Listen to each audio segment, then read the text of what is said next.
Alright, this is Robotics, MECH 1350, Lecture 1, Safety. We're going to be learning all about FANUCs in this course and being able to program our FANUC robots.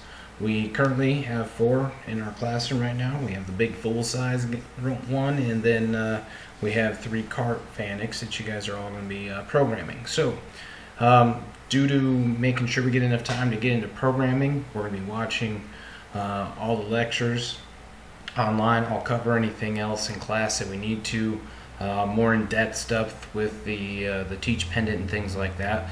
But let's go ahead and get started. First lecture is going to be about safety, not a real long one, but just safety in our lab and with our robots. Okay, so just so we know, just because we're working on FANUC robot, they're not the safety experts. Okay, we've had people come in, check our robots, make sure everything is good.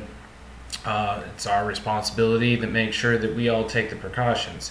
That includes me, that includes you guys, making sure that we always leave everything clean and clear, all the safeties are intact, and we do not mess around with these guys. When they are at full speed, they will be very dangerous. Okay, so we just had the big one installed.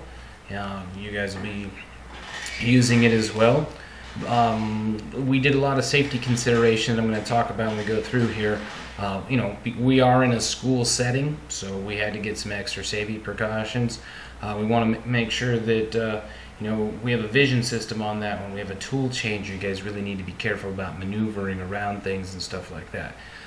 We are not going to do any official industrial robotics safety training, but we can and go over through some things. Most of the time when you get to your workplace, they'll have you go through different safety training that's specific to the robots that they're using and specific to the manufacturing plant that you're in. Okay, but we're going to call it the basics here. All right, so if we take a look at this looks kind of like what our big guy over there is sitting in. All right, we got an 8-foot tall fence.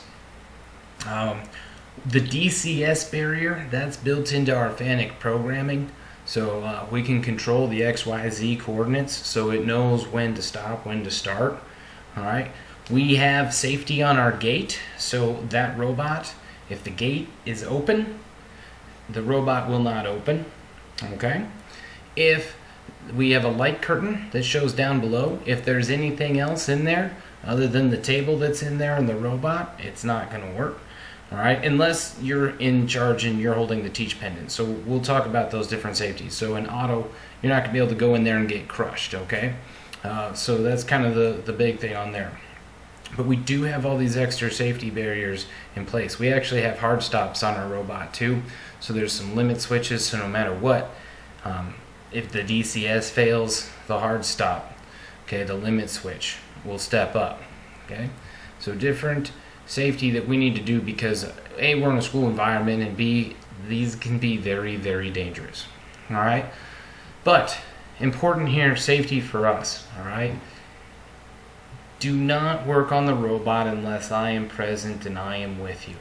All right, that doesn't mean to come into class, go over and grab the teach pendant and start moving it around and doing those sort of things. If I'm here and I'm giving you the okay and I'm in your vicinity and I know that you're working on it, absolutely, you know, when it's in class, I expect you to be able to program and things like that. Keep all the controllers' doors closed and locked at all times. All right, don't have your hand in there when that thing's operating at full speed. You will notice the cart itself will jolt when those guys go too fast, and you'll get a fault as well. But we're going to cover that in a future chapter. All right, so always lock out the controllers. Okay, when we're not in the lab and when lunch break, we will always power down the robots. All right, and we will always put the teach pendants back, and we will always power down the controllers by turning the key off. Okay, always keep hands clear of the tooling. We have pneumatic grippers. You will pinch your finger rather quickly and not be able to open or close it because you need 2 hands to control the teach pendant for the most part. All right, we will never enter the work cell with the robot on without the teach pendant. All right, and when that happens, there will only be one person allowed in the cell, and that person is the person holding the teach pendant. That's the only way it will happen. You may not go into the cell together ever unless it is completely powered off and we're doing some sort of maintenance or doing some different things on that. Okay, so just so you guys know, all right, if you're in there because you need to toggle it or you're working with a vision system or something, the only person in control is the person with the teach pendant, and you will always be in T1, and I'll show you what that means in a little later on. Okay, very, very, very, very, very, very important. Okay. All right, so what's built in to the software is our DCS. I'm going to talk about that. We're going to get a DCS error multiple times throughout the semester as you guys are programming these. Okay, it's a dual check safety feature. And it's built into the robots that FANUC uses. They're older ones, they don't have it, but every one that we have does. Okay, so dual check, multiple different things that it is checking for. All right. We have emergency stop control, so you're going to have one on the controller and one on the teach pendant, so we'll have that. So the DCS itself, though, it's going to check for position and speed. I'm going to have that set. So if the robot is going too fast in auto, like just we don't need to be going blazing lights out, I'm going to set the speed. And the DCS, if you teach it, or technically we're going to be teaching the robot, but you're thinking of it as programming. All right, if you are going to teach it and you're going to run at 100 full speed and all this other stuff, we're going to fault out because you're going too fast.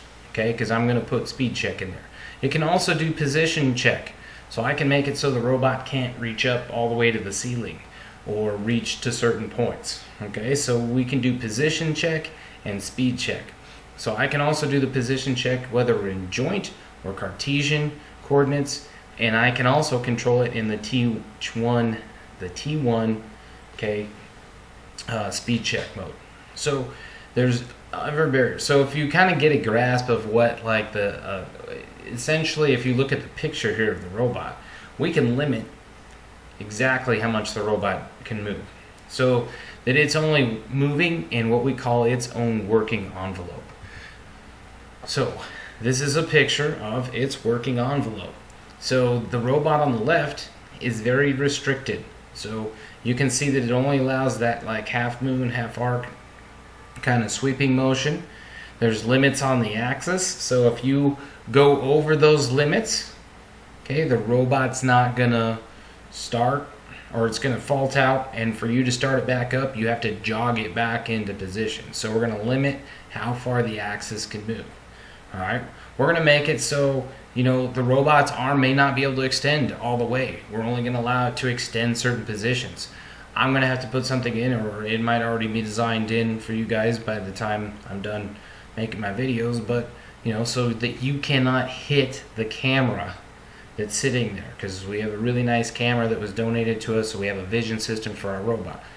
I don't want you to full speed, like you can knock that thing out like a baseball with that robot. So I'm going to limit, you know, where that robot's arm can and cannot go, all right, so that you don't take out our camera. So very important things. All right, different stopping distances. You know, it might be too close to a fence or not too close. For us, we have decent and adequate spacing along our fence. All right. So, and we'll get into what T1, Teach 1 and Teach 2 mode are and what the differences are in a later chapter. But you guys will only be using the T1 mode. So if we take a look at kind of what the DCS overview really is, all right. A robot essentially is in Cartesian coordinates. We have an x-axis, a y-axis, and a z-axis. And ideally, that robot can go wherever it wants without you like putting any restrictions onto it. So, you know, we have a couple of these little LR mates sitting in carts that look like this. On the left-hand side, that's its full working envelope. That robot can go 360 degrees almost in every direction, or go all the way around. But we don't want it to be able to do that for safety reasons. Okay, because if you tell it to go up really fast and there's glass there, that plexiglass, you're going to put a bunch of dents in the plexiglass. Same if we're going side to side. All right, very dangerous. And that plexiglass there is for your safety because you're literally going to be standing next to that robot. All right, so on the right hand side is your working envelope that you have on the two cart robots.